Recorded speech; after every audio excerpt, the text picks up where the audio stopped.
एक सीधा साधा सा लड़का दीपक और उसे मन ही मन प्यार करने वाली लड़की प्रिया, दोनों एक ही गांव में रहते थे। दीपक प्रिया के घर तरफ रोज घूमने जाता, पर वो प्रिया को नहीं जानता था और प्रिया उसे रोज देखती पर बात नहीं कर पाती थी। बड़ी हिम्मत जुटा के वो अपनी सहेली रेशमा को ये बात बताती है। रेशमा फिर दीपक के दोस्त समीर को ये बात बताती है। तब समीर प्रिया की बात दीपक को सुनाता है, पर दीपक उसको कुछ नहीं कहता। अगले दिन जब दीपक उसके घर तरफ जाता तो उसको इधर उधर देखता, पर उसको प्रिया कहीं नहीं दिखती। पर प्रिया दीपक को छुप छुप कर देखती है। कुछ दिन बाद दीपक प्रिया के घर तरफ घूमने जाना बंद कर देता है। एक दिन, 2 दिन, ऐसे ही कुछ हफ्ते गुजर गए। प्रिया दीपक को देखना चाहती है, उसको बेचैनी होती है। फिर एक दिन प्रिया और उसकी सहेली रेशमा दीपक के घर तरफ घूमने जाते। तब दीपक काम कर रहा होता, लेकिन वो रोड में प्रिया को देखता और प्रिया भी दीपक को देखती। दोनों ऐसे खुश हो जाते जैसे एक रोते हुए बच्चे को टॉफी मिल गया। आज बड़े दिन बाद दीपक प्रिया के घर तरफ घूमने जाता, पर इस बार प्रिया छिप कर नहीं बल्कि दीपक के साथ घूमने चली जाती। घूमने गए दीपक के दोस्त और प्रिया की सहेलियां थी। रोज ऐसे ही चलता रहा। कुछ महीने बीते। धीरे धीरे उनके बीच प्यार होने लगता। बातें करते करते इस कदर डूब गए थे, ना रात को नींद आती न दिन को चैन। फिर दीपक कुछ दिनों के लिए अपनी दीदी के ससुराल चला जाता है। वहाँ उसकी दीदी की ननंद उसकी अच्छी दोस्त होती है। एक दिन दीपक अपनी दीदी के ननंद के साथ बाइक में घूमने गया।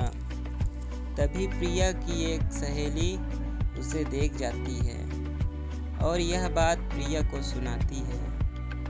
प्रिया उसके बात पे यकीन कर लेती है और अकेले ब्रेकअप करती है और वह कुछ दिन के लिए अपनी नानी के घर चली जाती है।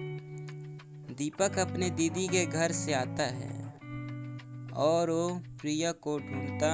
उसके सहेलियों से उसे पता चला कि प्रिया अपनी नानी के घर चली गई। दीपक प्रिया के इसमें इस कदर डूब गया था कि उसे एक दिन भी 1 साल के बराबर लगता।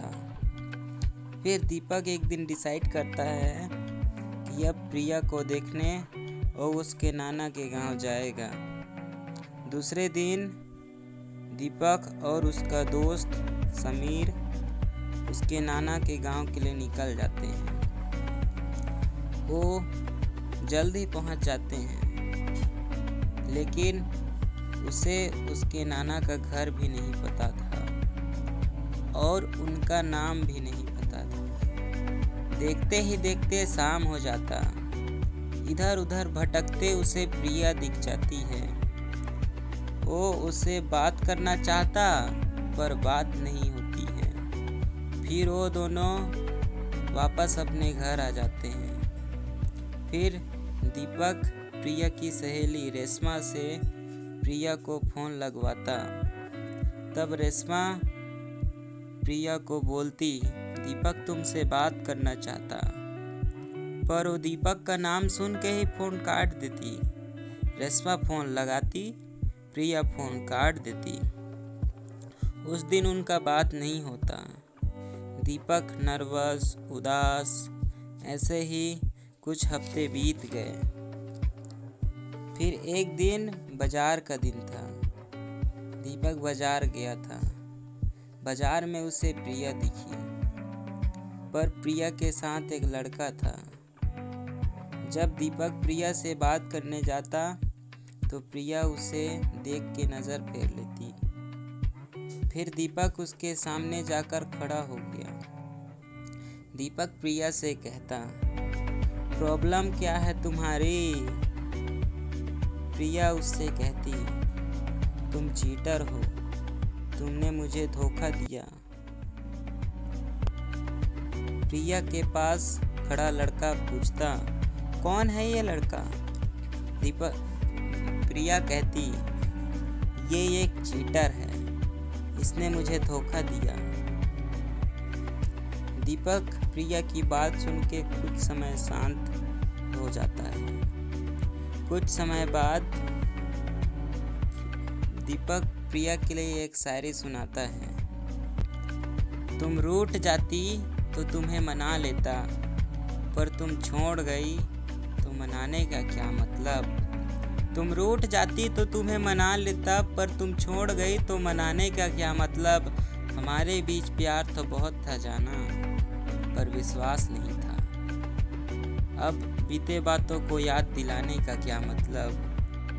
दोस्तों, आपको ये कहानी कैसी लगी मुझे कमेंट करके बताइएगा, और अच्छी लगी हो तो एक लाइक बनता है, और इसको शेयर करिएगा अपने दोस्तों के साथ।